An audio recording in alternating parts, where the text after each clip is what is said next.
लोगोफोर गय गायदोंमोन आं थांनाय बोसोराव नोंथांमोननि गेजेरावनो माने भिडिअ लाबोखादोंमोन बै समावहाय गय गायनायनि सोमोन्दै नङा होमबा दिनैहाय माने बे सेमोन गायनाय बे गय बागानावनो फैनानै नै दिनैहाय नोंथांमोननो नैबे भिडिअखौ लाबोनाय जाबाय आरोना लोगोफोर। दा बाथ्राया मा लोगोफोर खोनाबाय माने बिसिम फैनोनो समखौनो मोना।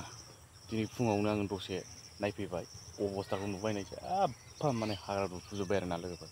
नायलाय सेमोन जेरोखोम गायदों ए रोखोमैनो दं माने एसेबो सोलायाखै नै गय बिफांफ्रा नायलाय मा जागोन आरोना फांसेयावनो 70 थाखा खरि बायनांदों बेखौ लोगोफोर। दा बाहाय खमावबो 200 250 300 दालसो गय बिफां दं आरो लोगोफोर। हाजिरा होनानै गायनांदों 500 थाखा खरि सासेयाव। ओमफ्राय दाथ' उफाय गैला आरोना नायफैनानैथ' नुबाय हाग्रायाथ' एवहोनांसिगोन आं उफाय गैया। एवहोनो माने आं एवनांगोन आरोना फैसा थाखाबो गैया खामला हाजिरा होनोबो। सासेयाव 500 थाखा होनानै जों बायदि गोरिब मानसिफ्रा हाजिरा होनो हायो लोगोफोर होमबा दा इनकाम दं जाहैदों गयाव लोगोफोर। बिनि थाखायनो आंबो थांनाय बोसोराव गोसो होनानै गायदोंमोन नै अबस्था गाज्रि माने थुरिसो रज'लाजोब्बाय नै लोगोफोर नायलाय थुरि जाजोब्बाय नै। लाइ दलरखौथ' गायनो होखानांगौ साया नांगौ नालाय साया नङाबा माने गया एसे बेमार जानाय बायदि जायो जाहैदों लोगोफोर। ओमफ्राय बेखायनो नैबे लाइ दलर बिफांखौबो गायना होनाय जादों आरो। दाथ' उफाय गैया रबिबारफ्राव फैनानै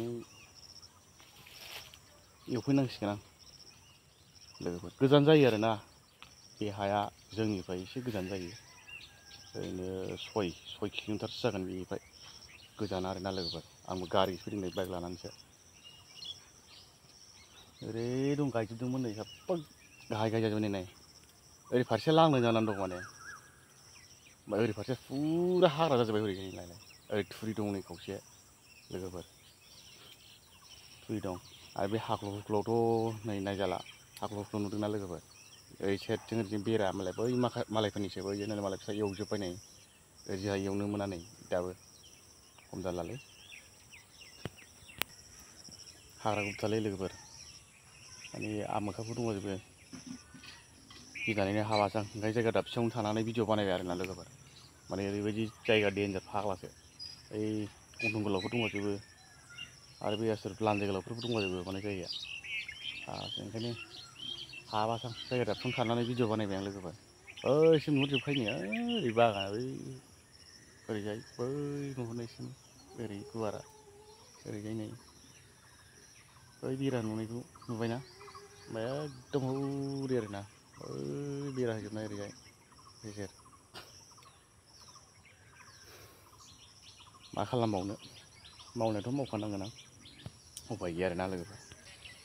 जिखुनु जाया गाइसमोन माने गाज्रि मोननाङा आरोना आंनि खावलायनाय जायफ्रा बेखार हाफोर दङ हाखौ बेखार दोनालासेनो माने लबार बागान साहा बागान गय बागानफोर खालामदो लोगोफोर। माने इनकाम दं जाहैबाय लोगोफोर। आंखौबो सासे मानसि खोन्थानायखाय आंनाबो बेखारै दंमोन माने हाया ओमफ्राय थांनाय बोसोराव माने सासे मानसिया खोन्थाबाय गय गायदोलै फंबाय गयाव बिराद इनकाम दं होननानै बुंनायखाय आंबो गायदों आरोना लोगोफोर। दाथ' टाइम नांगोन आरोना जौनो नै 5-6 बोसोरबाबो मोनहैनाय नङा दा साइसआव गय बिफांखौ नायनानै दा माने उफाय गैया आरोना आबाद खालामनांगोन हासार होनांगोन नङा होमबा। आबाद खालामालाय अबहा जानो आबाद खालामनायनि सायावसो ओरैनो दौ दामला गायलाबायनानै नोङो दोनलाबायोबालाय बोरै जानो नङा होमबा लोगोफोर। जिखुनु जाया एसेबां मानि गोलाव भिडिअ खालामला लोगोफोर। माने नोंथांमोना जायफ्रा हा खालिफोर दङ माने गय बागान लबार बागान साहा बागानफोर खालामदो। आंनि बुंनाया बेखिनियानो लोगोफोर दोनथ'बाय।